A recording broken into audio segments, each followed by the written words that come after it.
Olha aí, você que tá no canal oficial do Morning Show, pode se inscrever por aqui, ó. Esse é o caminho. Assim você recebe todas as notícias a toda hora, também pelo YouTube do Morning Show. Vai lá, ó. 10h03, horário de Brasília. Começa pela Rede Jovem Pan mais uma edição do nosso Morning Show, ó. É a revista radiofônica que segue até às 11h30. Informação, entretenimento, prestação de serviço aqui, ó. Vem com a gente, hein? Hoje, quinta-feira, 18 de fevereiro de 2016, estamos a postos para entretê-lo neste bate-papo matinal. Bom dia, Paulinha. Bom dia. Bom dia, Zé Bom Armando. dia. Bom dia, Ellen. Buenas. Bom dia, Tonholi. Bom dia. Vamos adiante. Avante, ragazzi. Vamos nessa, hein? O programa hoje promete, né? Sempre variado, trazendo temas bem distintos entre si, mas que causam interesse na nossa audiência seleta. Aliás, obrigado para você que tem nos dado aí o prestígio da sua audiência. O programa vem cada vez mais crescendo, né? Em números. Zé Armando, que entende de Ibope, não me deixa mentir, né? Curva crescente. Crescente, ó. Jovem Pan Morning Show. Momento. Eita, nós! Que é isso aqui? Oi, olha! Momento de reflexão. Gostei disso. Vai ter agora? Vamos refletir durante o programa todo. Ah, tá bom. A verdade De é joelho no milho ou sentadinha aqui, gente? Não, que isso são de outros tempos, sério. Olha aqui, ó, o tempo voa, meus amigos. Parece incrível, mas ó, dia 17 de março, daqui mais ou menos um mês, a Operação Lava Jato completa 2 anos. Incrível, hein? Quando eu me deparei com esse prazo, eu falei, caramba, já 2 anos? Nessa edição, a gente vai conversar aí sobre os avanços das investigações com o Procurador-Geral da República, o Paulo Roberto Galvão de Carvalho, que faz parte da força-tarefa que investiga o maior caso de corrupção da história do país, hein, Tonholi? 2 anos já, velho. 2 anos e o Dr. Paulo vai falar com exclusividade ao Morning Show aí por volta das 11 da manhã. Vamos saber um monte de coisa que a gente não sabe, ele vai explicar várias coisas. E ele é um dos procuradores da Força Tarefa da Lava Jato lá no Paraná. Dr. Paulo Roberto Galvão de Carvalho, procurador da República. Falando em República, será que a educação está fazendo jus ao slogan marqueteiro do governo brasileiro? Bom, eu quero saber, Ellen Brau, a pátria educadora está educando de verdade? Como é que é? Olha, Edgar, deixa eu só fazer um parênteses antes de colocar aqui a notícia propriamente dita. Antes de ser jornalista, eu era professora de colégio público, no ensino fundamental, numa escola municipal no interior da minha cidade, Gravataí. Então era meio zona rural, meio periferia urbana. E eu sempre digo que foi o período que eu mais aprendi sobre o jornalismo, foi quando eu dava aula nessa escola, porque você vê uma realidade que é diferente daquela que a gente vê normalmente retratada por aí. E aí o Brasil estabeleceu uma série de metas para a educação, entre elas, por exemplo, que toda criança criança e jovem, né, entre 4 anos de idade e 17 anos de idade tem que estar na escola. E uma das metas, a meta de número 4, é que até os 19 anos os alunos precisam concluir o ensino médio. Aí a gente tem um movimento chamado Todos pela Educação, que é um movimento social, é a sociedade organizada, educadores, pais que estão lá reunidos. E eles pegaram os dados do PNAD, que é aquela pesquisa que a gente faz lá pelo IBGE, e compararam de 2005 para 2014 o que a gente avançou nessas metas. E a boa notícia foi que sim, avançamos, porque aumentou em 15 pontos percentuais o número de jovens que conseguiram realmente concluir o ensino médio até os 19 anos de idade. Bom, muito bom. Isso é um progresso. Por outro lado, aí eu fui conversar com o gerente de conteúdo do Todos pela Educação, Ricardo Falzetta. Tem diferenças que elas continuam. A diferença social é uma delas. Por exemplo, no ano de 2014, enquanto quase 85% dos jovens mais ricos do país, os 25% mais ricos do país, conseguiram cumprir o ensino médio dentro dessa meta, só 37% dentro daquela população mais pobre, dos 25% mais pobres, conseguiram concluir essa meta. E eu fui questionar o Ricardo, o que nos leva a esse tipo de conclusão? Hoje ainda é uma espécie de uma roleta russa você nascer numa região menos favorecida ou numa família menos favorecida, mais vulnerável, do que você nascer numa região mais rica ou numa família mais rica. Isso não poderia acontecer mais. É nesse momento que a gente vai quebrar esse círculo vicioso. Quando eu tiver para aquela família mais vulnerável, na situação mais complicada, em locais de difícil acesso, nas regiões mais pobres, a mesma qualidade da educação. Hoje, os melhores professores não estão dando aula para os piores alunos. E essa lógica precisa ser invertida. A gente precisa colocar os melhores professores nos lugares onde mais precisa, né? Então, é um pouco a ideia do dar mais para quem tem menos. Senão, a gente nunca vai quebrar esse ciclo vicioso. E eu, particularmente, como educadora, como jornalista e como pessoa da sociedade, concordo plenamente com o que o Ricardo coloca aí. Mas, Célia, não é uma parte só, uma fatia da questão relacionada à educação? Como assim? Porque óbvio que você tem que ter um professor qualificado, professores qualificados para irem em lugares ermos do país onde a educação sofre com isso. Mas não é só uma parte do problema, porque a gente tem aí algumas questões relacionadas a isso, que é aquela questão da aprovação continuada, né? Que aqui no estado de São Paulo que foi instalada. Que, assim, o que eu faço de leitura aí? Que na teoria e na prática, que a gente vê que acontece no Brasil, é que o jovem em situação vulnerável, ele muitas vezes tem que abandonar o estudo para aumentar a renda da família. Então o buraco também acaba sendo mais embaixo. Então, Oi, aí é o seguinte... Mas tem esse discurso, mas tem muito jovem também que não quer ir para a escola. Tem isso. E aí, assim, os próprios pais, os próprios responsáveis ali por aquele jovem, não pressionam a criança. Não, ele escolhe, ele vê, porque não dá, porque eu trabalho. Não, mas é uma questão que não é só... Não é um desamparo. O que vocês geral, acham da política de geral. Cotas ligada a isso? Não, então, é aí que eu quero entrar nesse Que ponto. é pior, É nesse ponto justamente que eu quero entrar. O que acontece? Eu fui atrás de tentar entender, e o estudo também fala disso, onde estão esses jovens que não estão na escola. E muitos deles estão nessa situação. Eu entrevistei, inclusive, uma manicure, a Daiane Abreu, que ela dizia justamente isso. Quer dizer, eu tentei de novo. Só que aí eu tinha que ir trabalhar, faltava, reprovava por falta antes de terminar o ano. Então, e aí é que eu quero chegar na questão das cotas que o Tonelli falou, que elas podem sim ser humilhantes, de certa forma. Eu acho que podem ser uma coisa, né? As pessoas dizem, não, mas pô, você vai entrar por cota, isso chega a ser até degradante para você. Pode ser, mas em 128 anos de abolição da escravatura, a gente não viu maneira melhor de fazer um reparo social.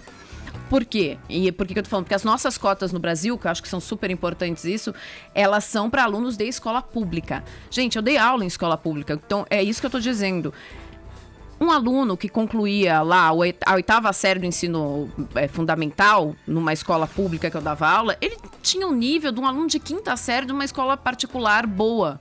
Entende? Então, assim, você não pode tratar como igual pessoas diferentes. Deixa eu fazer uma pergunta aqui. Que tem níveis diferentes. Mas isso não acaba isentando aí do problema maior, que é resolver a questão da educação na sua origem de raiz ali, e não fica sendo um paliativo com a boa justificativa, porque é bacana falar. Assim, eu quero que a gente coloque essa discussão assim. É legal falar em cotas, parece que é um assunto que cai bem aos ouvidos. Moderno. Né? Moderno. Mas vamos lá. Não é moderno. Isso aí nos Estados Unidos está discutindo desde a década de 60. Olha, não dá pra muito atrasado. Aqui no Brasil, falar de cota é coisa moderna. Será que isso não acaba desviando da questão e do cerne principal relacionado à educação? O cerne principal é ensino fundamental e médio, gente, com certeza, ponto. Não, né? beleza. Acontece, gente, que você não pode tratar de maneira igual pessoas que têm estruturas diferentes. Você tem que dar oportunidades iguais. E é a faculdade, e é o ensino superior, ainda é o ensino superior, que pode te dar um nível salarial mais ou menos um pouco melhor, pode te dar uma ascensão social. Então, a cota não é pro cara que vai entrar hoje na faculdade, é pro neto desse cara. É pro neto desse cara. Isso é uma barbaridade. Primeira coisa, no Brasil você não tem clara aquela divisão racista como você tem nos Estados Unidos, é um modelo americano, a partir da Guerra de Secessão, em que o país se divide pró-negro e contra-negro. Nós não tivemos isso. Outra coisa, o artigo 5º da Constituição diz que todos nós somos iguais perante a lei. Portanto, ao você colocar cota, você já está criando uma desigualdade. Agora eu quero colocar uma coisa. Há também um aparelhamento de várias ONGs que querem instituir a cota para elas começarem a se aparelhar e tomar grana pública para fazer isso. Isso já existe. As ONGs que querem aplicar a cota. Agora, eu quero contar uma história aqui. Mas, Tonelli, sabe qual que é o lance? A gente joga a responsabilidade para ONG, para governo, e o brasileiro com cota, com bolsa, com sacolinha, com tudo que vem de programa social, e não sou contra programa social.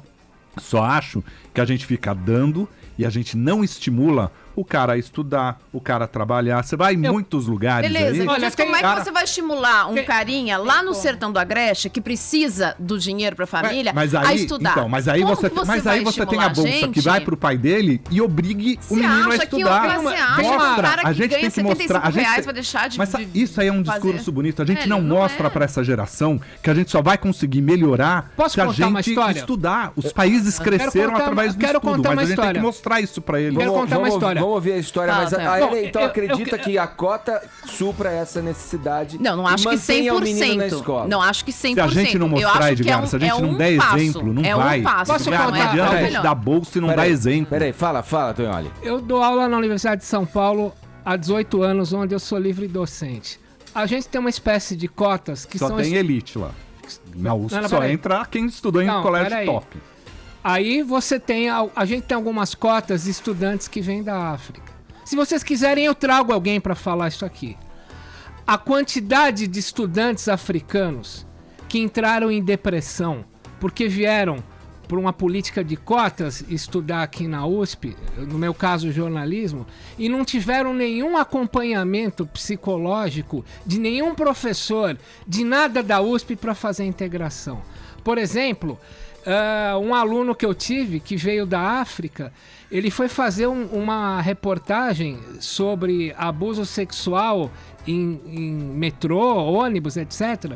E ele escreveu isso de um jeito a partir da cultura dele, que era uma cultura islâmica onde o cara tinha várias mulheres. Pela cultura que ele veio. Ao colocar essa história para a classe, esse cara começou a sofrer um bullying natural. Só que era a cultura dele entrando em choque com a nossa. O cara entrou numa profunda depressão. Eu pergunto, alguém fez uma preparação cultural para esse cara se adaptar aos nossos valores? Não. O cara foi jogado aqui. Então você usar a cota e jogar um cara no meio de um meio que não é aquele de onde ele veio, seja cultural, intelectual, religioso, etc., é tipo você jogar um canário numa mina de carvão. Peraí, desculpa a ignorância, mas o cara, ele veio da África e ele entra no sistema de cotas pra fazer uma Então, mas aí universidade. a gente não tá falando Só da um realidade minuto, deixa eu brasileira, perguntar uma gente. coisa. Quem é o negro brasileiro? É isso que eu queria só jogar pra Aí vocês. a gente faz um programa pra trazer o africano pra cá e não faz o Brasil. É o que eu falo, a gente fica preocupado em cota, em discurso bonitinho, mas não leva, a gente não dá o exemplo e não mostra pra essa... Sabe por quê? Você entra em muitas comunidades, o cara que tá lá, pra ele, o melhor exemplo é o traficante que tá do lado. Aquele cara é bem sucedido, o cara tem poder, o cara tem as melhores meninas do bairro, o cara tem dinheiro, o cara manda em todo mundo tem medo do cara. O exemplo pra aquele moleque é ali. Aí o cara que trabalha, que estuda, que rala, acaba não sendo exemplo pra ele, porque pra gente é melhor, passa as bolsas. Não é um país que fala assim, você vai crescer se você estudar. Ó aquele cara que fez a bolsa, que entrou na cota e ó o que ele se transformou. A gente não dá esses exemplos. Então não adianta. Mas a prática... Eu não me conformei com a pobreza de fazer jornalismo, eu fui fazer ciências sociais também, porque é pobre por convicção, né? E nas ciências sociais, eu tinha muitos colegas africanos também, na URGS, na Universidade Federal do Rio Grande do Sul. Muitos colegas africanos. E eu lembro que uma colega estava 2 meses no Brasil, e a gente brincou e disse, você já arrumou namorado? E ela disse pra mim, não, porque brasileiro não gosta de negro. Fazia 2 meses que ela estava no Brasil. E ela teve essa clara sensação. Então, quer dizer, essa coisa de que o racismo aqui não é tão grave quanto nos Estados Unidos. Gente, a gente mata 150 mil negros por ano no Brasil. E ninguém fala isso. Quando um negro é morto nos Estados Unidos por um policial, dá uma revolução. Aqui ninguém fala isso. Então, assim... Há uma diferença. E a gente sabe que na nossa classe mais baixa, e por isso as cotas aqui, por exemplo, priorizam quem vem de escola pública, porque a camada negra e parda normalmente está nessa classe mais baixa que você precisa proporcionar a eles uma ascensão. Porque... Se eu acho que é solução, não é solução. Primeiro, a cota tem que vir com política afirmativa, porque neguinho precisa pegar ônibus para ir pra faculdade, precisa pagar livro. E tudo isso. A cultura americana é uma cultura protestante, baseada no individualismo. O negro se agrega para lutar. Aqui, a contra-reforma católica promovida pela Companhia de Jesus por esse canalha chamado José de Anchieta era tirar o individualismo e falar, a vida é uma coisa coisa triste, a verdadeira vida é após a morte. O protestantismo norte-americano não. A vida é aqui e agora, o paraíso é aqui e agora, e eu vou conquistar o meu paraíso através da ética. Trabalho, sacrifício, realização e individualismo. No Brasil não, o cara se une em ONG, ele se une em partido político para assaltar o Estado. Lá o cara cria a livre iniciativa com base no individualismo, por isso que o negro americano é organizado. Aqui não, os caras se juntam, seja negro, branco, não importa o quê. O cara os caras, é a maneira dele de se organizar. Os caras se ONG, juntam aqui. Não, lá você ganha dinheiro pra depois virar político. Aqui você vira político pra ganhar dinheiro. Todo mundo querendo mamar no Estado coletivamente. Pelo que eu vejo que vocês estão falando, vocês estão vitimizando a figura. Na verdade, eu acho que é o sistema que tem uma deficiência. Não, o sistema é completamente deficiente. Porque se você pegar o que a gente tá falando aqui, e discutimos isso num programa que passou aí a semana passada, se eu não tô enganado, a mesma relação com as pessoas que vêm de fora, os refugiados que tentam se legalizar e viver uma vida normal aqui dentro. Aí o Brasil fica parecendo que, o Brasil é um país acolhedor, que recebe. Na verdade, ele recebe porque ele não tem vias de controle com isso. Ele não tem regulamentação, não tem regulação nenhuma. E as pessoas ficam... Se você anda pela cidade, você vai ver. Aqui em São Paulo, estou dando o exemplo da cidade onde a gente vive, mas as grandes cidades do Brasil devem ter o mesmo exemplo. As pessoas estão aí amontoadas nos cantos, tentando sobreviver da maneira que tem. E como a gente teve a experiência aqui no programa, médicos, advogados, pessoas das ciências que estão aí relegadas a um mundo dos sem-teto no Brasil. Porque o Brasil é a pátria que acolhe, a pátria... a gente vende bem isso, mas espera um pouquinho. Mais um discurso você acolhe, que não é não real. acolhe boliviano, não, senhor. Não, aqui o Brasil não acolhe boliviano, o Brasil não acolhe paraguaio, o Brasil não gosta de receber essas pessoas. Essa é a verdade. E a superestrutura atual que roubou 2 bilhões da Petrobras? Isso que é o Brasil. Por isso que você não tem política de integração. O pessoal entra pra mamar na teta do Estado e roubar, não tem livre iniciativa. Enquanto o seu Zé Disseu rouba dinheirinho pra colocar jacuzzi na casinha dele lá do Caipira, o cara lá fora tá criando o Google, meu velho. Olha, enquanto os caras aqui estão tentando mamar na Petrobras, o outro tá descobrindo as teorias de Einstein a partir do receptor de neutrinos. Porque um rouba, você não vai anular os outros que estão tentando chegar lá, né? Não é isso. O Portugal mandou pra cá o que havia de pior. Só bandido. Deixa de ser vira-lata, é complexo de vira-lata. Nós somos o pior. Isso aí, eles mandaram o pior nós somos pra cá, vira-lata agora, então, Nós somos vira-lata, sim. Eu não sou vira-lata, né? Agora 10h20, horário de Brasília. Olha só, vamos ter o que na telona, Paulinha? Nossa, vamos... Um filme sobre educação. Existe um chamado Educação, que é bonito, mas não tem a ver com a educação, na verdade. Precisava criar cota pro cinema brasileiro. Não, a gente tem o Vale Cultura. Acaba a comédia, né? Existe o Vale Cultura. Para. Cota de produção. Não, também tem. Fala, Paulinha. Tem nas salas. Vamos nos acalmar. Não é? Vamos focar nas estreias do quê? Do Oscar, cinema. que é o que a gente tá esperando acontecer. Então tem um filme que vai concorrer como filme estrangeiro. Ele foi filmado na Jordânia, chama O Lobo do Deserto. A grande maioria dos atores não são atores, na verdade, são beduínos, enfim, então traz aí todo esse viés da curiosidade. E um outro filme que também concorre ao Oscar e que pode consagrar a atriz Brie Larson como a melhor atriz do Oscar é esse O Quarto de Jack. Eu assisti ao filme já, é um filme muito interessante. É um filme muito interessante, tem um orçamento baixíssimo em relação aos outros que concorrem como o melhor filme ao Oscar, e é realmente uma história tocante e difícil. Então, esses dois filmes estão nos cinemas, mas com certeza, Edgar, as bilheterias ainda ficam para Deadpool, esse herói, que é quase que um anti-herói, engraçado, falante, controverso da Marvel, que tá fazendo muito sucesso e já levou a grande maioria dos brasileiros ao cinema no último final de semana. Deve se perpetuar ainda como número 1 na bilheteria. Mas aí, chegando os filmes do Oscar, e o legal, os filmes estrangeiros, né? Que normalmente não chegavam por aqui, a gente ficava meio pasmando, tipo, não sabia nem do que se tratava. Tá aí a oportunidade pra vocês curtirem um cineminha na quinta-feira. Boa. Zé, vamos passar da telona pra telinha? Eu quero saber o seguinte com você, né? A escolha desses autores aí de novelas e minisséries pelos temas do cotidiano, relacionados ao cotidiano, né, ligados à corrupção, máfia, crime, esquema ilícito, esses temas que estão no noticiário. A regra do jogo. Acabam deixando dúvidas. Aí se o espectador está realmente cansado desses temas, uma vez que os números da audiência dessa novela dispararam. Aí. Como é que você explica isso, Germano? Então, mas sabe que dispararam por causa de uma virada na novela. Tem toda a parte política ali, a parte policial, né? Porque você tem uma facção, você tem um jogo de poder ali, tem todo esse interesse, atende a audiência masculina, mas tem o drama da Kiki que saiu do cativeiro, que teve filho, né? Que teve uma filha com o Zé Maria, É uma né? história bizarra, quase do filme, né? quase A do mulher filme. ficou presa, se apaixonou pelo sequestrador, teve uma filha com ele e pior, foi o próprio pai. Essa novela E o próprio pai que mandou fez. prender ela.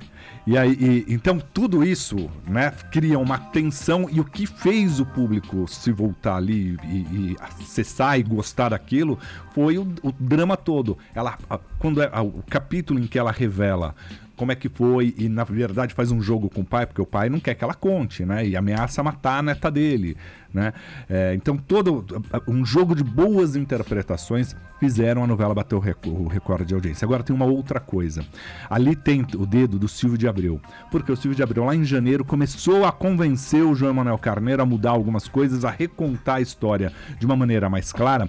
E a Amora Maltner enterrou de vez aquela ideia da caixa de dramaturgia. Porque assim, quando um diretor quer ser mais do que a sua obra, a coisa anda. Até hoje eu não entendi esse negócio. Então, mas é que lá atrás ela queria, não, porque eu sou o gênio, eu vou fazer agora um Big Brother dentro da novela.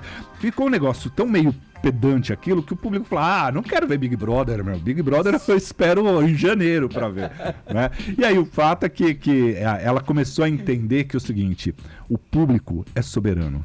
Né? Quando o telespectador fala, o que é falso eu não quero, eu quero o caminho, né? Eu quero um caminho real de uma história, né? E aí ela acabou voltando a um esquema tradicional de se fazer novela.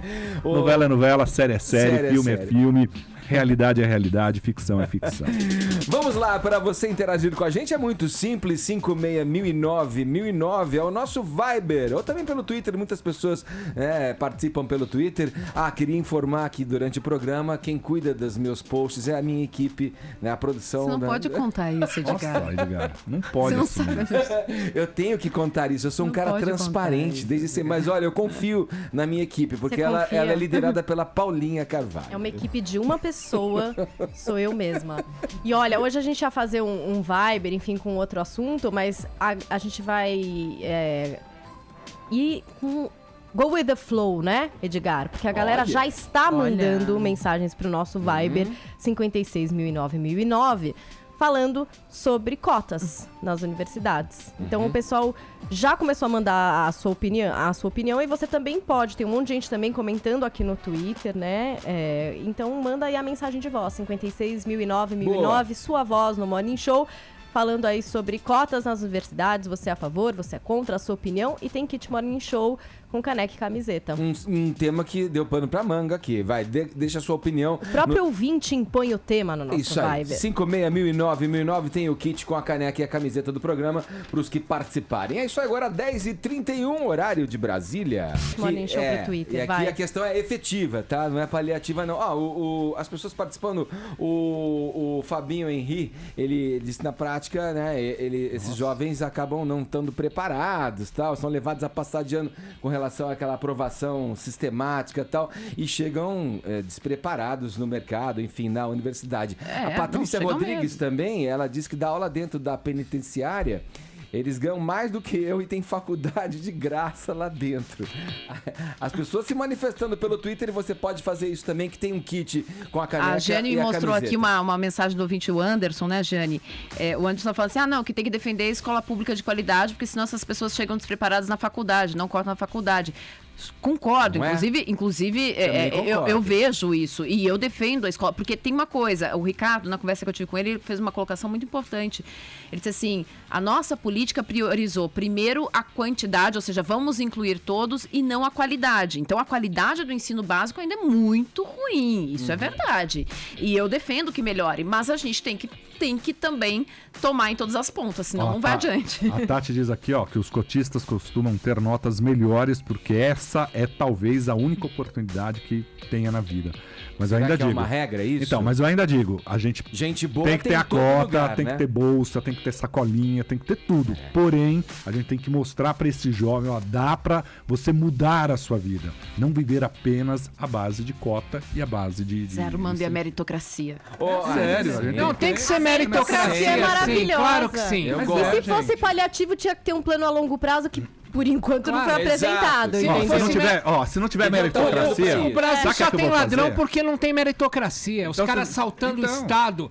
sabe o que é que eu Meu vou fazer? bem, Ó, não tem meritocracia? vai Vou falar de sentar. meritocracia às 5 da manhã no busão lotado do pessoal que vem comigo de Paraisópolis pra cá. Tu Minha acha que eles não cara, estão eu ralando estu- pra fazer a eu- vida? Olha, Eles eu aos estudei, poucos, Não eu tão estudei ralando? do lado de favela Eles não a vida trabalham toda. pra isso? Eu estudei ao lado de favela a vida toda e entrei na Universidade de São Paulo. Eu nunca tive um colégio privado na minha vida. Meritocracia. Ah, claro. Então eles não estão ralando. Neguinho que levanta, tá pegando Não. ônibus 5 da manhã pra tá trabalhar, ralando. não tá Amigos, ralando. Hoje, vai falar ó, hoje à meritocracia tarde, no sabe o mundo que eu vou real. fazer? Eu vou sentar naquele sofazinho da sala de reunião e vocês ficam trabalhando. É tudo igual, pronto. o Não povo tem a hoje tá meritocracia. tentando Eu acontecendo. dei aula na USP para É o estudante rastilho de africano e eu pólvora. sei o que os caras sofreram por terem entrado por cotas sem uma política de adaptação.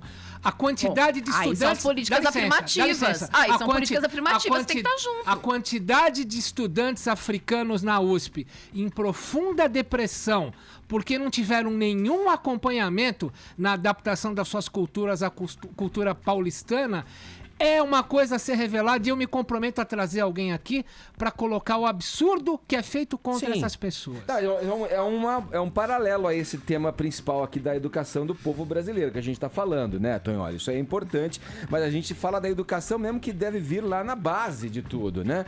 Com os jovens brasileiros sendo preparados de fato e tendo ali a condição de competir de forma igual com quem vem mais abastado, com quem vem de escola particular, enfim. E eu sou a favor da meritocracia, sim. Eu sou a Tem que favor se da fazer meritocracia. valer. Olha, Temos que ajudar, vamos- mas tem que ter a meritocracia. Vamos pro Rio de Janeiro agora com o nosso destemido repórter Rodrigo Viga. Olha, a Ivete Sangalo vai ser enredo de escola de samba em 2017. Olha, Viga, antes de qualquer Aí suspeita... tem cota. Antes de qualquer suspeita, eu vou dizer o seguinte: eu acho a Ivete Sangalo muito simpática, uma pessoa muito afável, muito bacana, né? Reconheço que faz um trabalho que atinge pessoas que gostam do que ela faz. Respeito a Ivete Sangalo como ser humano. Mas esse negócio aí não gera uma certa desconfiança. Agora parece que assim, você tá lá, digamos, faz um aporte na escola de samba e tem seu nome sendo homenageado. Quem viu a escola e a história do samba homenageando os grandes eventos históricos, né, Viga? Os grandes acontecimentos mundiais, planetários, universais, agora homenageando gente em vida, assim, gente que tá no mundo pop na crista da onda. Como é que é, Viga? Fala, Sangue, beleza? Fala, garoto. Pneu queimado, carburador furado. É mais ou menos por aí, meu camarada. Enfim, tá difícil, tá complicado, enfim. Você tá falando da essência do Carnaval do Rio de Janeiro, que ela vai se perdendo. Eu meti o malho no desfile da Imperatriz Leopoldina, que até chegou em 6º lugar, mas aquilo que eles fizeram com os sertanejos na Marquês de Sapucaí tá longe de ser carnaval. Mas, enfim, agora, já eu sei que tem fãs aí na mesa dessa escola de samba que eu já disse em alto e bom som, não tenho a menor simpatia. Adivinha quem é que vai trazer a Ivete Sangalo pro Carnaval de 2007 como enredo? Uma chance. Nem suspeito, não vou nem me arriscar. Grande Rio, claro. A a das escola do estrelas, Plim Plim, né? É a escola do Plim Plim. Tem gente que gosta. Enfim, Os foi o que eu tô marinhos, dizendo. os Você marinhos não botam uma gosta, grana. né, Viga? Você falou que Quem eles gosta? são meio antipáticos, não? Meio? Não, enfim, o que eu digo é o seguinte, ali não é carnaval, ali é oba-oba. É oba-oba, Naquele dia, É oba-oba. Mas tem gente que gosta do pro oba-oba. cabe a colocação da Ivete Sangalo. Nada contra a figura da Ivete Sangalo, que é Isso, linda, maravilhosa, sensacional, tem um trabalho local, nacional, internacional, que merece o seu reconhecimento, embora em termos de beleza eu prefira a Cláudia Leite, que foi escanteada pela mocidade, mas aí é um outro papo. Já vamos falar dela, viu? Mas enfim. Por outro motivo. O fato é que a Ivete Sangalo, enfim, comprou a ideia e a escola do Oba-Oba está vendendo a ideia. Não por acaso, aqueles que mais desfilam na escola de samba pertencem a um determinado canal, uma determinada emissora. E ela, enfim, volta e meia presta serviços. Ou seja, tá tudo em casa, tá tudo na base da camaradagem. Aguenta a Veveta agora, claro. viu? Oi? Aguenta a Veveta agora, hein? Oi, desculpa? Aguenta a Ivete Sangalo agora, né? Ela já é a rainha de Salvador, vai ser a rainha do Rio. Não vai chegar, porque a Cláudia Leite já mora aqui. É isso que eu ia falar, olha a diferença, Viga. A Cláudia Leite teve que se matar pra virar, sei lá o que, de bateria, rainha de bateria e tal. Madrinha. Agora a Ivete é assim, tipo, vem amor, vai ser sobre você. Vem, querida. É muito diferente, né? Mas o fato é que... A Ivete atrai muito patrocínio, né? Em época de crise, as escolas de samba precisam desse dinheirinho. Quer dizer que a Cláudia Leite não, né? Não, também, mas é que fazer um enredo sobre a Ivete é garantia de dinheiro, gente. Com certeza. O Germanda fez uma colocação perfeita. Os caras querem dinheiro. No Rio de Janeiro, a principal rede de supermercados tem como garota propaganda, a primeira rede local aqui do Rio de Janeiro, aquela mais popular, tem como garota propaganda justamente a Ivete Sangalo. A Cláudia Leite, em termos de popularidade e exposição aqui na mídia do Rio de Janeiro, é muito menor. Não sei quando ela aparece lá no The Voice e coisa e tal, e diz que não tá mais morando em Salvador e tá morando aqui no Rio de Janeiro. O fato é que o Oba-Oba vai continuar no Carnaval de 2017 com a Ivete, sem a nossa querida Cláudia Leite, que perdeu o posto de rainha de bateria da mocidade, e dizem que a Anitta seria substituta, mas a Anitta fez tantas demandas, tantos pedidos, que o pessoal já está irritado com a Anitta. Agora, sugerência, meus amigos, para o Carnaval de 2017, como diria o nosso intelecto Dunga. Já que a Ivete vai ser um enredo, traz o papai pro lado dela, senão vão querer parar o Carnaval. E é nota 0 pra Grande Rio. Esse Rodrigo Viga, obrigado, Viga, O papai abraço, vai ter que viu? empurrar o carro dela. Falou, Viga. O Rodrigo Viga conversou com a gente nesse papo de degradação da essência das coisas, né? Tipo, que o dinheiro compra tudo, que o dinheiro paga tudo, né? A gente vive um modelo em que hoje o dinheiro prevalece, né? Em detrimento do mérito, do valor mesmo da pessoa, do talento e de outras coisas mais, né? Vamos falar um pouco agora dessa polêmica gerada em torno da Lei Rouanet, quando sai a notícia de que Cláudia Leite, esta que Rodrigo Viga citou aqui, que ele é apaixonado, a rainha de bateria, consegue aprovação de uma verba oriunda do Fomento Federal para a Cultura, né, a Lei Rouanet, para publicar uma biografia e um assunto que esquenta os ânimos aí do setor, né, quando você coloca em questão o direcionamento desse incentivo, né, para onde deveria ir esse incentivo de fato. Pois é, Edgar. A gente até colocou aqui no Morning Show, a gente falou que o Tribunal de Contas da União, ele decidiu que não pode mandar o dinheiro da Lei Rouanet, ou seja, dinheiro público, né, para eventos que tenham potencial lucrativo. Só que 6 dias antes dessa decisão, Claudinha Leite conseguiu uma façanha. Ela pediu, aí, através da Lei Rouanet, para captar 540 mil reais. Não deixaram 540 mil, mas deixaram 356 mil reais. Para quê? Para fazer uma espécie de biografia. Seria um livro com uma entrevista exclusiva de Cláudia Leite, fotos e letras de música dela. Esse livro, segundo o projeto apresentado aí para o MINC, para o Ministério da Cultura, teria um impacto cultural positivo. Muito positivo. E mais do que isso, ela diria que seria distribuído de forma gratuita, portanto não geraria lucro. No entanto, na verdade, dos 2 mil exemplares que ela queria... 2 mil para 300 e tanto, que ela quer fazer, calma, exemplar, gente, dos 2 mil exemplares, ela 900 deles, na verdade, vão para patrocinadores, para a imprensa e para bibliotecas. Então, distribuído mesmo. Eternizar, né? Eternizar essa pessoa. 356 mil reais de dinheiro público de uma artista que, entre outras coisas, é agenciada pela Roc Nation, que é a mesma a empresa do rapper Jay-Z, ou seja, alguém que tem grana pra caramba, pedindo dinheiro público para captar, para fazer uma distorção, biografia. Né? No mínimo é uma distorção vamos lembrar... na lei, porque se você... olha, a menina não em tem questão... Culpa, não é, calma, não é ilegal. Não é ilegal. A gente lembra isso. Tá não é legal. O que a gente tem que pensar se é moral. aqui é a lei também em si. Então, tem que se efetivar essa mudança. Cada livro desse custará R$178. Para que as pessoas que realmente precisam, que vivem da arte, da cultura, que realmente precisem, tenham acesso também de forma igualitária com que é o que deveria ser a Rouanet. A Rouanet né? deveria fomentar quem não pode conseguir captar, né? Quem é um projeto alternativo. Citando o Paulo Francis, eu quero falar de outro baiano que gosta de cantar na televisão, que foi a Maria Bethânia. Quando ela conseguiu pegar 1,8 milhão para fazer o site dela. De poesia. E depois, mediante a demanda popular, ela abriu mão. Bom, quando a Bethânia fez aquilo, eu entrei ali no site do Ministério da Cultura e fiquei meio chocado, porque tinha sido aprovada a captação de um festival de jazz para uma grande marca de carro importado, 4,5 milhões para um festival de jazz que não envolvia jazz brasileiro. Então, o que está acontecendo? Está acontecendo o que a gente falou na outra coisa, na outro bloco.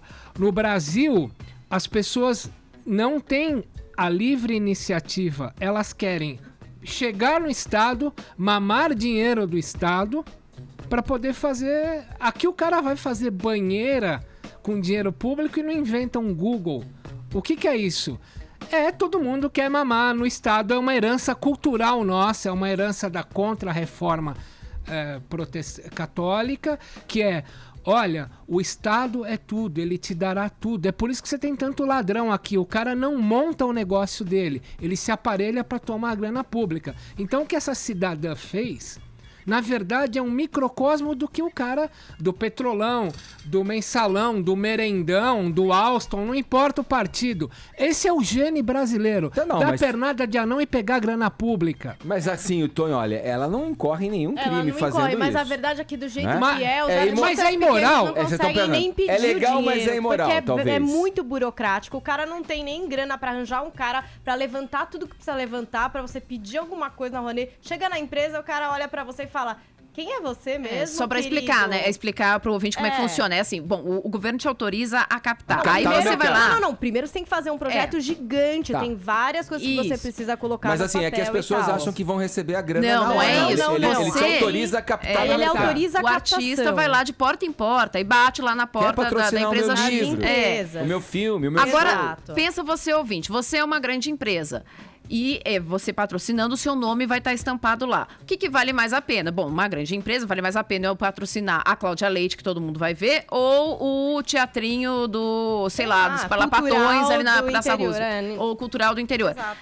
O cara vai preferir a Cláudia Leite. Por isso que há essa distorção na Lei Rouanet. E outra coisa, falam que, não, é muito transparente, é tranquilo as empresas, porque tem uma isenção de imposto para a empresa, para dirigir. Só que as empresas... Meus queridos, tem um pouco de receio, porque talvez elas não estejam tão em dia com o fisco. E ficam meio assim, peraí, como é que é? Mas tá dentro da lei mesmo? Mas eu posso... E aí ficam meio assim, de destinar esse dinheiro pra cultura, sabe? Não é assim tão simples. Pode pegar na Petrobras. Aí é mais fácil, talvez. Olha, o que a gente tá... O Banco do Brasil.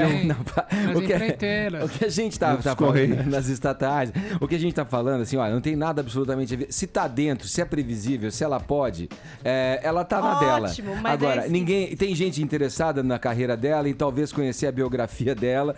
Ela é uma artista popular, tal. Talvez tenha até empresas que prefiram mesmo investir na visibilidade que ela tem e abrindo mão, como é que chama? Da isenção fiscal, né? Isenção fiscal, isso. Você deixa de pagar o imposto. É o que eu te digo. Um dos homens mais ricos dos Estados Unidos, o Michael Bloomberg, vira prefeito de Nova York e trabalha ganhando $1 por ano. Aqui é cidadão. O que é 300 pau para ela? O que é 300 mil para Cláudia Leite? Agora, ela vai lá pegar o leite derramado da grana pública. Qual é, meu? Agora, que se reveja, então, a lei, né? Que se mude a lei para realmente abarcar os que precisam, de fato, ter um benefício da lei federal para propagar sua cultura, para realizar o teu trabalho. Agora, 10 minutos para as 11 horas, horário de Brasília. Ah, então, os ouvintes que estabeleceram o nosso tema de hoje, eles querem falar sobre isso, cotas nas universidades. Vamos ver, porque a galera deixou de mensagem de voz no nosso Viber. Participe, hein? 56.009.009. Isso, e hoje também tem kit pra quem participar pelo Twitter, Nossa, tá? tem tanta gente participando pelo Twitter. Obrigada, Brasil, usando a hashtag JP Morning Show, hein? Boa, vamos lá, ouvindo aqui os primeiros ouvintes que mandaram pelo Viber, vai. Bom dia, pessoal do Morning Show.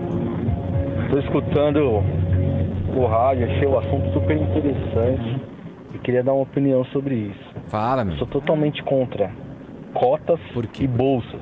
Eu acho que a gente tem que ter oportunidades, condição de emprego e condição de estudo. Esse negócio de cota e bolsa deixa o cara preguiçoso. Oportunidades iguais para todo mundo. Bom dia, meu nome é Denis. Eu gostaria de saber de onde vocês tiraram que nós matamos 150 mil negros por ano. De onde veio esse número? E outra coisa, quanto aos estrangeiros, eu sou casado com uma equatoriana. E ela é bem recebida onde quer que ela vá. Menos em repartos, porque todos são mal recebidos, inclusive nós brasileiros. É isso, bom dia, obrigado. Acho que repartições públicas, ele falou. Não entendi o que ele falou. Não, sobre a estatística, gente... cada dia pior, viu, gente? Essa compilação de estatística é o seguinte, a gente tem um dado chamado Infocrim, que é nacional, e aí todos os estados repassam os dados de homicídio, enfim... Isso é estatística que a gente tem oficial. A gente não está falando nem do extraoficial, porque a gente sabe, por exemplo, a Folha de São Paulo está brigando com o governo do estado de São Paulo para conseguir dados sobre homicídios aqui no estado, que o governo não abre para a Folha de São Paulo. Então, nos dados oficiais, nos boletins de ocorrência, consta normalmente quando são homicídios e essas coisas, inclusive a cor da pessoa e tudo mais. Então, por isso, essa é a estatística. Vamos seguir aqui. Bom dia, Morning Show. Meu nome é Rodrigo, sou de Jacareí, São Paulo. Eu sou integralmente contra a lei de cotas raciais e universidades. A única cota que deve existir é a cota da meritocracia. O mais bem preparado deve assumir tal vaga. E ponto final. Não é bem assim na vida também, né? Agora você mudou de ideia, Armando. Ele tava da meritocracia. Eu luto pela meritocracia. Mas, infelizmente, muitas vezes você não vê o melhor, mais preparado assumindo. Mas seria o ideal, né? Seria o ideal. É que assim, os caras também vivem, os políticos, a classe política no Brasil tem um vício de achar que tudo que se faz tem que ter um resultado imediato. E quando entra um, acaba começa o outro governo, do outro partido, da outra tendência ideológica, aí nego fala que... Sabe um vício que eles têm? Aí nego não segue o programa. Da minha que deveria família seguir. É muito bom. É muito bom, Então o que acontece? A gente nunca vai ter um programa que possa ser cumprido na sua eficiência, né? Porque os caras ficam mudando e as prioridades mudam ao vento das ideologias políticas. A Patrícia... Resumindo, os políticos acabaram com o nosso país. Bom, do jeito que a gente tá vendo de exemplo político aí, Zé Armando, não há a menor dúvida. Agora, a Patrícia Rodrigues aqui é um assunto chato mesmo, é um assunto difícil pra gente tratar. Porque muitas vezes uma opinião um pouco mais árida a respeito do tema gera uma comoção, porque a tendência é isso mesmo, é todo mundo dizer, não, cotas, vamos olhar para isso, mas isso é bom de fato pra gente? O quanto isso é bom pra gente olhando a longo prazo, parando de olhar o imediato? A Patrícia Rodrigues aqui do Twitter diz que é um assunto que ela não tá bem com esse assunto, é difícil mesmo. Tem muita gente opinando por aqui, ó. Mariana Oliveira diz, mais uma vez, gente, seu bom exemplo de vida não serve de régua para discutir um problema social que atinge várias pessoas.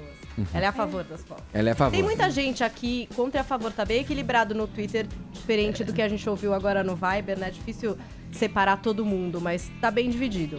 Continue mandando a sua opinião, 56009 é o nosso Viber, você pode deixar uma mensagem de voz, não esquece de dizer o teu nome, a cidade de onde você fala, pra gente poder incluir no sorteio, que tem a caneca e a camiseta aqui do Morning Show. E hoje prêmio também pra quem tá participando pelo Twitter. Fala, Zé.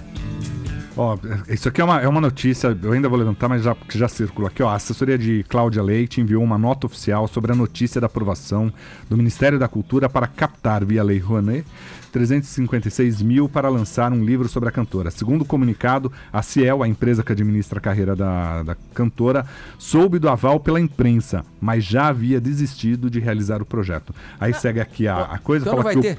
Fala que esse projeto vem desde 2014, um projeto que previa livro institucional sobre Cláudia Leite, ao contrário do noticiado pela imprensa, não tratava-se de uma biografia.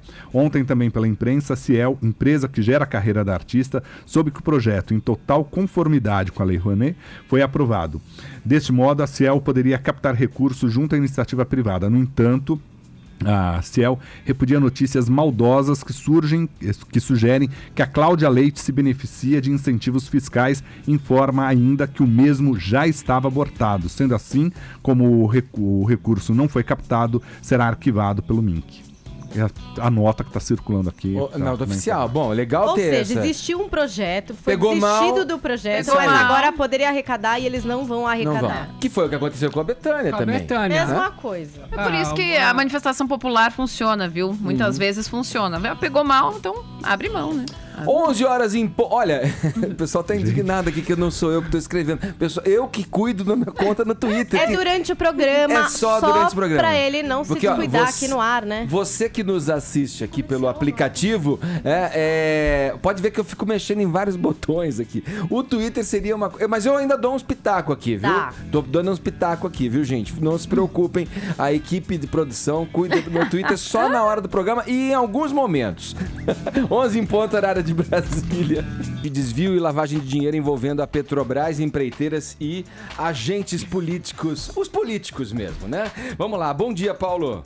Bom dia, Edgar. Como vai? Prazer falar com você. Obrigado por nos atender aqui para essa entrevista, para esse bate-papo importantíssimo, né? Eu fiquei surpreso, eu falei até com os meus colegas aqui, que 2 anos já, agora 17 de março, quase 2 anos da operação. O que houve de avanço, concretamente falando, Paulo? Olha, Edgar, é a primeira vez que a gente consegue manter uma operação viva e continuando a se expandir por tanto tempo, né? Então essa é uma das razões pelas quais a operação ficou tão grande. À medida que a gente continua a investigação e que todas as decisões tomadas são mantidas, a gente consegue abrir esse leque do que realmente aconteceu no país, que está sendo investigado pela Operação Lava Jato. Né? O que parecia que era um ramo só, né? Virou uma árvore milenar, né? Com várias cadeias ali se ramificando e se expandindo para outros setores, né? Exatamente. Na verdade, a gente não escolhe o que investiga, né? O que acontece é que os fatos aconteceram dessa forma e a gente conseguiu desvelar ali, puxar um fio do novelho que veio trazendo todos esses fatos. Então, eu posso dizer, inclusive, que a gente vai até onde as pessoas que cometeram esses fatos foram, né? Então, a gente não tem nem sequer como dar um panorama de quando essa operação vai acabar. Certo. Doutor Paulo, aqui é o Cláudio Tognoli, tem uma pergunta técnica que o ouvinte vai gostar de saber. Na terça-feira, o Conselho Nacional de Justiça, que é presidido pelo ministro Lewandowski,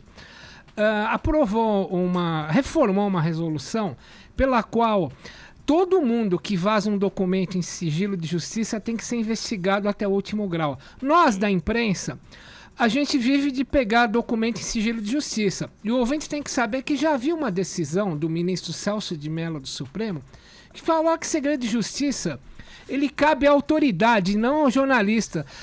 Tudo que os senhores produzem na Lava Jato, de alguma forma, está em segredo de justiça e a imprensa dá. O senhor acha que o Conselho Nacional de Justiça tentou perseguir a imprensa ou anteontem aprovar que se investigue todo mundo que vazar um segredo de justiça? Olha, assim, eu não posso dizer o que o Conselho Nacional de Justiça quis fazer com a medida. O que eu posso dizer é que, na verdade, vazar documentos sigilosos sempre foi um crime. Essa medida por si só, ela não traz nenhuma novidade, porque sempre foi um crime, sempre foi investigado. Agora, o que acontece, que muitas vezes não é compreendido, é que o que está na Operação Lava Jato, depois de que um documento que antes era sigiloso, ele é usado para fundamentar uma acusação, uma denúncia, para fundamentar um pedido de prisão, um pedido de busca e apreensão, esse documento passa a ser público, inclusive por decisão judicial. Então, a maioria das coisas que são reveladas na Operação Lava Jato, na verdade, são públicas. Acha-se que é um vazamento de alguma coisa sigilosa, mas na verdade não é. Alguma coisa que já se tornou pública, o processo penal no Brasil é público. Por outro lado, realmente há alguns documentos que acabam saindo na imprensa por alguma forma, mas o que acontece é o seguinte, a operação, ela passa, digamos, os processos passam pela mão de diversas pessoas diferentes. Eu posso te dizer que esses casos têm sido apurados, têm sido instaurados inquéritos policiais, mas a gente ainda não conseguiu identificar qual é a fonte de alguns desses vazamentos, né? Porque são tantas pessoas. Agora, eu não acredito realmente que a decisão do CNJ da terça-feira tenha alguma intenção de intimidar a imprensa. A imprensa exerce um papel essencial no país e tem feito muito bem em revelar os fatos da Operação Lava Jato, né? Principalmente os fatos que já são públicos. Agora, em relação à delação premiada, eu estava lendo uma entrevista sua para a Carta Capital e você dizia o seguinte, que a delação gera mais benefícios do que custos para a sociedade e que o maior desafio no combate à corrupção é a impunidade. Só que, a delação premiada já não parte do pressuposto que o cara vai dedar uma coisa e ficar impune? Não, na verdade, não é esse o pressuposto da delação premiada. O que a gente faz quando a gente avalia a delação premiada? Existe o interesse que é o de punir aquela pessoa que estaria ali colaborando com as investigações, e existe o interesse de punir todas as demais pessoas que aquela pessoa ali pode trazer provas, né, em relação a quem aquela pessoa pode trazer provas. Então, o que a gente faz é um balanceamento do interesse público para saber, olha, o meu interesse é punir aquela pessoa que está ali ou é punir todas as demais pessoas contra quem essa pessoa vai apresentar provas. Se a gente focar simplesmente na punição da pessoa, do colaborador, veja bem que talvez a gente não tivesse a Operação Lava Jato. A gente teria ali uma punição pequena, há 2 anos atrás, para o Paulo Roberto Costa, porque ele, como ex-diretor da Petrobras, recebeu um veículo ali, um Land Rover do Youssef, né? E a gente não teria a punição de todas as demais pessoas que a gente conseguiu punir por causa daquela colaboração. Então a gente sempre tem que olhar essas colaborações sobre esse viés. Aquilo ali, o que aquela pessoa está dizendo, trazendo de provas que a gente não teria obtido sem ela, vale a pena para a sociedade? Por outro lado, a pessoa também não fica impune. Todos esses colaboradores, eles estão tendo que cumprir uma pena, tudo bem que é uma pena menor, mas eles estão tendo que cumprir uma pena e estão tendo que devolver valores milionários. Houve colaboradores devolvendo $100 milhões, né? Deixa eu fazer uma pergunta, professor. Às vezes eu converso com as pessoas, assim, gente que acompanha o noticiário como eu acompanho e que não entende muito das leis e que talvez não se envolva tanto na discussão política. E aí fica com aquela sensação assim, vai terminar a Operação Lava Jato e não vai acontecer nada no país. Qual a garantia que a gente tem de uma grande investigação como essa dar em resultados práticos, não terminar numa pizza ou não cair no esquecimento? Olha, o nosso trabalho é tentar fazer com que essa operação realmente não termine em pizza, como você falou, usando sua expressão. Batalhamos todo dia para fazer, em primeiro lugar, fazer as investigações de uma forma bem feita, de uma forma profissional, de uma forma juridicamente legítima e sustentável, tanto assim que a gente tem um índice de manutenção de decisões na Operação Lava Jato de mais de 95% nos tribunais, né? Então é o trabalho que a gente faz. Agora, o que acontece? O nosso sistema processual, o nosso sistema de justiça criminal é um sistema realmente falho, porque ele dá aso a uma série de burlas e a uma série de tentativas de manutenção extrema da duração dos processos, de forma que a gente acaba perdendo a possibilidade de uma real punição para as pessoas, né? Daí que nós também, paralelamente à Operação Lava Jato, nós, por conta dessas dificuldades do sistema, nós estamos propondo também uma série de medidas de alteração, tanto do sistema processual, quanto outras medidas de combate e prevenção à corrupção, que tem por objetivo justamente fazer com que outros casos fora Lava Jato, com que outros casos também sejam exitosos. Porque hoje a gente tem um caso de êxito na Lava Jato, mas é um caso de êxito isolado. A gente tem uma série de outras operações que acabaram não indo para frente por diversas questões. O que a gente quer é que a Lava Jato não seja um caso isolado. Só para possam ser apurados. Aqui lembrar o ouvinte, nós estamos falando com o Dr. Paulo Roberto Galvão de Carvalho, que é o procurador da Lava Jato, né? Então, doutor, o senhor tem algum número para dar para a gente? Algum balanço? Olha, o nosso balanço é bastante expressivo. Nós temos hoje, salvo engano, são 36 denúncias, 179 pessoas condenadas, mais de 800 anos 179 pessoas denunciadas, mais de 800 anos de pena somada dentre os condenados, né? Nós temos hoje uma recuperação de ativos no exterior que é 10 vezes maior. Tudo o que já tinha acontecido de recuperação de ativos no exterior antes da Lava Jato, né?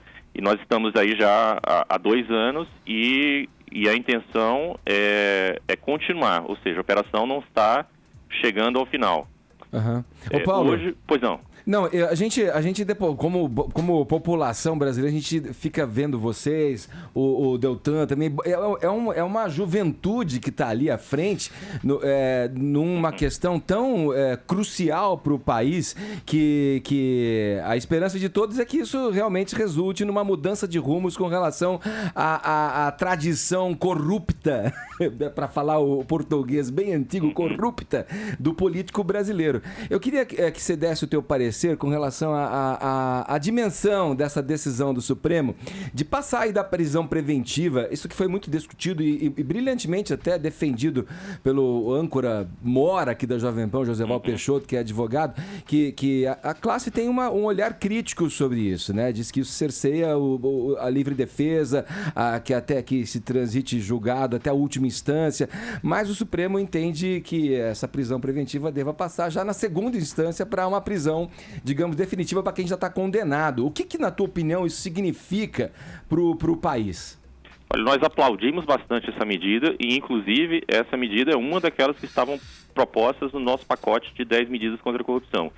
Isso é muito importante para o país porque pode significar uma alteração radical de como o processo funciona, porque hoje a gente tem um processo que o objetivo do processo acaba sendo não definir uma culpa, mas sim jogar as coisas para frente, porque quanto mais se joga, mais se distancia do tempo do fato e mais se tem a possibilidade de uma prescrição. Né? Essa mudança pode significar não apenas que as pessoas vai ser possível punir as pessoas mais cedo, em um tempo mais hábil, como também pode significar uma alteração na forma como os profissionais do direito lidam com o processo. Talvez isso signifique que os profissionais do direito vão ter que buscar, digamos, discutir no processo se o cliente é culpado ou não é culpado, ao invés de discutir no processo questões acessórias, questões paralelas. Hoje, as instâncias superiores, o STJ e o STF, eles já não julgavam se a pessoa era culpada ou inocente. Né? Eles não julgavam os fatos, eles não têm atribuição para dizer se, olha, esses fatos comprovam ou não comprovam aquilo ali. Esses recursos que agora vão continuar sendo passíveis de ocorrer, porém vão ocorrer com a pessoa já presa, eles vão discutir se houve uma violação de lei, se houve uma violação da Constituição.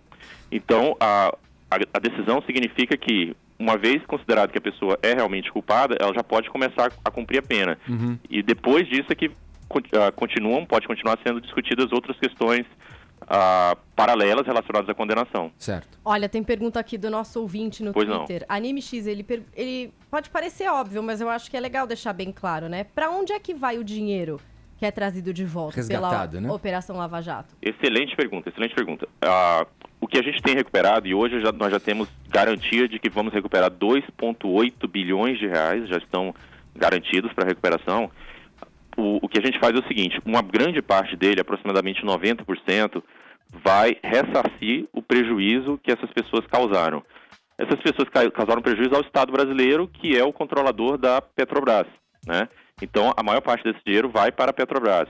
Uma parte do dinheiro vai para as demais sociedades públicas, né, empresas públicas ou órgãos públicos que foram prejudicados com a corrupção. Ou seja, uma parte desse dinheiro pode acabar indo para a eletronuclear também, por exemplo. Né? E um percentual desse dinheiro, é uma previsão que está na lei de lavagem de dinheiro, um percentual desse dinheiro, aproximadamente 10%, também pode ser destinado para atividades de combate à corrupção, o que é muito interessante, porque vai significar também um fortalecimento dos órgãos de combate à corrupção, como, por exemplo, a Polícia Federal, o Ministério Público Federal. Que é a melhor parte, porque dá medo, às vezes volta para o próprio governo, para a Petrobras, fala, ih, meu Deus, vai lá já querer gente pegar de novo. Mas a gente tem exigido também dos órgãos públicos que adotem medidas para, ao menos, diminuir a chance disso voltar a acontecer, né? Então a própria Petrobras, ela está usando boa parte desses recursos, inclusive para fazer investigações internas, para adotar medidas de compliance, que a gente chama que são os mecanismos internos de prevenção da corrupção na própria empresa. Certo. Olha, eu queria agradecer Paulo Roberto Galvão de Carvalho, um dos procuradores da Operação Lava Jato, conversando com a gente, esclarecendo aqui nossos ouvintes a respeito do em que pé estamos na operação e o que já avançamos com relação à operação que cobre um esquema bilionário de desvio e lavagem de dinheiro envolvendo aí a maior estatal brasileira, a Petrobras. Obrigado, Paulo Roberto. Agradeço. Um abraço para você, ótima quinta-feira. Legal, Morning Show falando aqui, esclarecendo, né, alguns fatos importantes, até respondendo perguntas dos nossos ouvintes. Aí, agora 11 horas 20 minutos, horário de Brasília. Olá, o Viber aqui, as pessoas respondendo 5600909, a enquete de hoje com relação à política de cotas, um assunto que a gente trouxe aqui para discussão e reflexão no Morning Show, para você participar. Um assunto que os ouvintes pautaram, né, o Viber. A conversa teve tá boa, Zé, mudar, né? O que mais? Você quer trocar uma ideia com a nossa produtora? Tava aqui trocando ideias. Nós ouvimos. Vamos lá, ó, as pessoas estão mandando aqui pra gente. Você também, viu, Edgar? A gente não pode mais nem tomar um cafezinho aqui do lado. Nem parece que trabalha em rádio, Zé, mano. Vamos lá, as pessoas mandando aqui pra gente, pelo Twitter também, né, Paulinha? Daqui a pouco você lê mais alguns aí. Participando aqui pelo Twitter. Vamos ouvir. Bom dia, pessoal do Morning Show. É o Wilson Bicalho de São José dos Campos que tá falando. Eu acho muito errado o sistema de cotas, apesar de tentar igualar as coisas. Mas você nivelar por baixo alguma coisa, eu acho muito ruim. Você ter um médico que vai atender pior, você ter um advogado que vai atender pior, porque ele teve uma educação básica pior, eu acho que o correto seria melhorar o que está errado, não nivelar por baixo. Bom dia, quem fala Anderson de São Paulo. Essa questão da qualidade do ensino e da necessidade das cotas para a universidade precisa ser levada em consideração que a nossa educação precisa vir primeiro de casa, o incentivo para o estudo precisa vir de casa, porque a gente está acostumado a ver aí muitos dos alunos que não estão nem aí para a escola durante o ensino fundamental, durante o ensino médio, vai lá, os alunos vão e querem apenas fazer farra. Então, quando chega a hora da universidade é que bate o desespero e aí vai atrás de cota e não se preocupou em se preparar antes. Então, precisa ter um preparo antes e não só na hora da faculdade.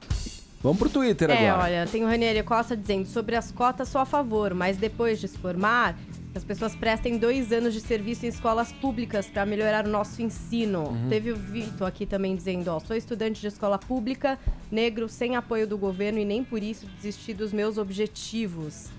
Olha, tem muita gente aqui falando, Eric Guimarães, cota tira vagas de quem estudou. Acredito que hoje os direitos estão bastante iguais, basta o esforço de cada um também. E assim vai, tem muita gente opinando aqui. Tá até difícil de selecionar. Eu gostei da Mariana aqui, a Mariana Oliveira, ela falou assim, deveria ter cota para ter aprendizado sobre cotas, porque os conceitos da galera sobre o sistema não estão bem distorcidos aí. Legal, daqui a pouco tem um sorteio para todo mundo que participou aí pelo Twitter também, tá? Agora 11 horas 26 minutos, vamos falar um pouco de moda. Olá! Esse mercado que, até esse mercado entra, parece que numa crise existencial, diria assim. Tá difícil, Bom viu, dia, Edgar? Manu. Bom dia, tudo bom? Tudo ótimo. Olha, eu falo isso porque os especialistas do assunto, as pessoas do mercado... Estão piradas. Elas estão meio piradas e achando que esse modelo tá um pouco desgastado. Essa Muito. coisa é estafante, é cheio de gente, a pessoa vê 6 meses antes uma roupa que ela vai vestir só na estação seguinte. Então tem toda uma discussão em torno disso. Primeiro, você concorda com isso? Isso que eu quero saber. Você concorda que esse modelo tá desgastado, Manu? Super. Eu até li uma matéria essa semana que uma mulher pediu uma peça de roupa numa grife de alto luxo. E aí a moça trouxe essa peça e ela falou, olha, essa peça já é velha e tinha acabado de chegar, porque na internet já tinha essa peça para vender. Então as coisas estão tão desgastadas que o que você vê já não é novo, né? Sim. Então é isso que tá mudando na alta moda. E isso é uma coisa que parece que acompanha numa tendência geral da humanidade, porque ninguém tem mais paciência de esperar nada. E né? tudo culpa por causa da internet, viu?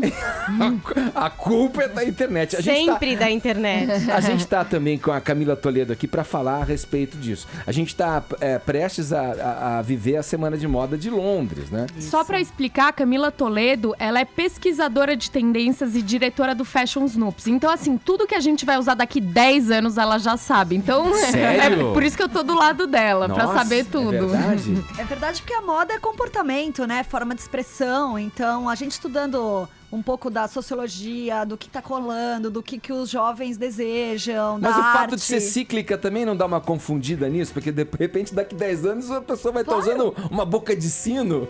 Não, na verdade a gente estuda todos esses grandes movimentos que acontecem e pode, por exemplo, acontecer um atentado terrorista que ninguém espera. Isso muda a atmosfera, o desejo das pessoas, elas querem se resguardar mais e a moda muda. Um grande exemplo é 2015, o Barack Obama, ele decretou uma abertura de negociação com Cuba, certo? Só esse comentário já correu, todo mundo começou a desejar ir para Cuba, porque falou, Cuba vai mudar, Cuba não vai ser mais a mesma. Hoje, verão, todo mundo quer usar as roupas, o mood cubano. Então a gente vai ver a inspiração na rumba. O Tonholi, o Che Guevara vai estar em alta. Che Guevara fecha. Olha, vocês sabem que quando foi o Che Guevara, ele tinha 2 relógios Rolex no pulso quando ele foi morto? Pode procurar na internet. Era da moda. De ouro, aliás. Teve um desfile masculino que se inspirou em Che Guevara e Fidel Castro. Os looks eram completamente esse militar deles ali. Então, os babados que vão vir na moda feminina, tudo isso vem porque foi comentado de Cuba, que pode mudar toda a economia, e de um desejo ali, né, latente das pessoas gostarem daquele ambiente, dessa inspiração. E pra quem está ligado nessa semana de Londres, o que pode vir de novidade? Vai começar amanhã, né? Isso, então assim, falando um pouco dessa história do calendário, a Burberry vai vir com uma grande novidade, que é apresentar a sua coleção e vender imediatamente. Antigamente, o que acontecia? As grandes marcas mostravam a sua coleção só para os profissionais do mercado. Então, eram só jornalistas e compradores que viam a coleção. Hoje, como a Manu falou, com a internet e com todo o avanço da tecnologia, no mesmo dia, milhões de telespectadores, o consumidor comum, tem acesso a essa apresentação. Então, realmente não faz mais sentido você virar para essa pessoa e falar: ah, legal, você gostou da minha coleção? Então, espera daqui a 6 meses. Porque daqui a 6 meses, a pessoa ela é tão bombardeada de informações novas, todos os dias com a internet, de novo, né? Que ela já esqueceu, ou que ela já não tem mais desejo daquilo. Porque moda é um desejo latente, imediato. Hoje, o mundo é imediato. A gente tem o Snapchat, tem o Twitter, todo mundo quer falar na hora o que pensa. Então, você nada mais normal do que você querer, olhou, gostou, comprar na hora, com um clique. Você clica lá, daqui a 2, 3 dias tá na sua casa. É assim que as pessoas querem comprar. Eu li no New York Times hoje que a Burberry tá suprimindo primavera-verão, tá fazendo uma estação só, é isso? E também vai ter homem e mulher junto, o que não acontecia antes, né? Assim, vão ter várias mudanças, ninguém ainda tem todas as respostas. Primeira mudança é você apresentar o verão no verão e vender imediatamente. Só que é bom a gente lembrar que a marca que faz isso, ela só consegue fazer venda direta. Ela pro consumidor. E os compradores? E as grandes lojas de departamento que compram delas? Como é que fica esse acordo com essa porcentagem de venda da marca de luxo, que é muito forte? Da Saks, da Bergdorf Goodman, da Harvey Nichols. E esse povo? Eles também querem vender. Então, a gente precisa entrar no acordo. Outra questão é isso, não ter mais estação, né? Pra gente vender globalmente, então por que separar em verão e inverno? Sim. Bom, mas é lógico, isso realmente. Não, imagina, verão lá e inverno essa aqui, marca né? que você Tem falou isso, aí, a Burberry, ela foi estabelecida em 1856. Imagina o que não mudou e como que os caras tiveram que adaptar o conceito. Cara, viu, Edgar? É uma sobrevivente. Uma sobrevivente. Não dá pra comprar a camisa dela, mas nem no outlet lá Mas de o que você tá Orlando. colocando aqui, na verdade, é que a gente vai ter toda uma mudança na semana de moda. Então, quer dizer, muda tudo que era proposto até aqui, então. Não E acabou. calma, é gradativo. Hoje a gente só vê isso acontecendo da Burberry. A Diane von Furstenberg em Nova York, ela fez uma micro apresentação. Ela não fez 70 looks como faz os desfiles, ela fez uns 30. E aí ela falou, olha, esses looks já vão estar no meu site para vender. Então teve um look lá preto e branco da Gigi Hadid que estava pronto para vender no dia seguinte. Mas são algumas marcas. Isso aí é o pronúncio o prenúncio da volta do alfaiate. O cara que faz ali na hora, né? Vou esperar, tira o modelo, faz sob medida na hora. Você não acha mais não, viu? Não tem alfaiate, não tem costureira, Mas essa tá difícil. rapidez, com certeza, acho que vai fazer com que as pessoas Porque tem o As fast grandes fashion, né? Era maisons. comprar muito. E de repente agora não é comprar muito, é comprar melhor. E também, essa história do fast fashion, quando assistia aos desfiles, eles já podiam copiar. Então, na semana, sei lá, seguinte, já tinha alguma coisa que você via num desfile internacional. Agora, como vai ser, né? Eles não vão conseguir ter esse imediatismo, né? Sim. Na verdade, as marcas que produzem na China, ou enfim, elas conseguem produzir muito rápido, é uns 3 meses. Se você não precisa importar isso, chega rapidamente. Mas vai diminuir muito mesmo de uma fast fashion vender uma roupa igual do que uma marca de luxo vende. Sim. A um preço mais acessível. Vai diminuir realmente o valor daquilo. Legal, eu queria agradecer a Camila Toledo, tá aqui com a Manu Carvalho hoje falando de moda, pra gente o que deve mudar aí no mercado da moda nos próximos anos, nas próximas estações. Obrigado, viu, meninas? Imagina, obrigada. Agora, olha, 11 horas e 33 minutos, vamos fechando a lojinha de hoje? Vencedor, tem Não os sem prêmios, antes prêmios, anunciar os vencedores aqui do kit do Morning Show. Afinal de contas, você participou, deu a sua opinião, interagiu com a gente pelo Viber e pelo Twitter. E aqui no Viber, o Rodrigo, de Jacareí, ele falou que da questão da cota, que deve existir a meritocracia, que foi por essa onda de raciocínio. Levou, a cota do Twitter? Levou o kit do Morning Show. Foi aleatória essa escolha para antes que pensem, olha, foi tendenciosa.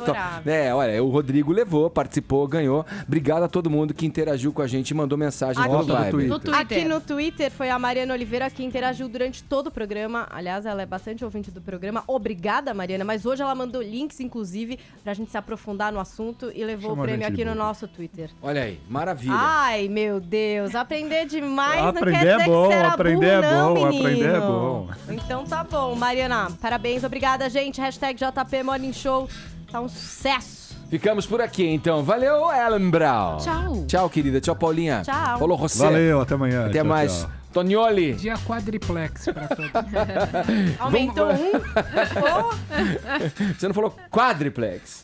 Com 111 viagens. Com 111 viagens. Vamos. Acabou.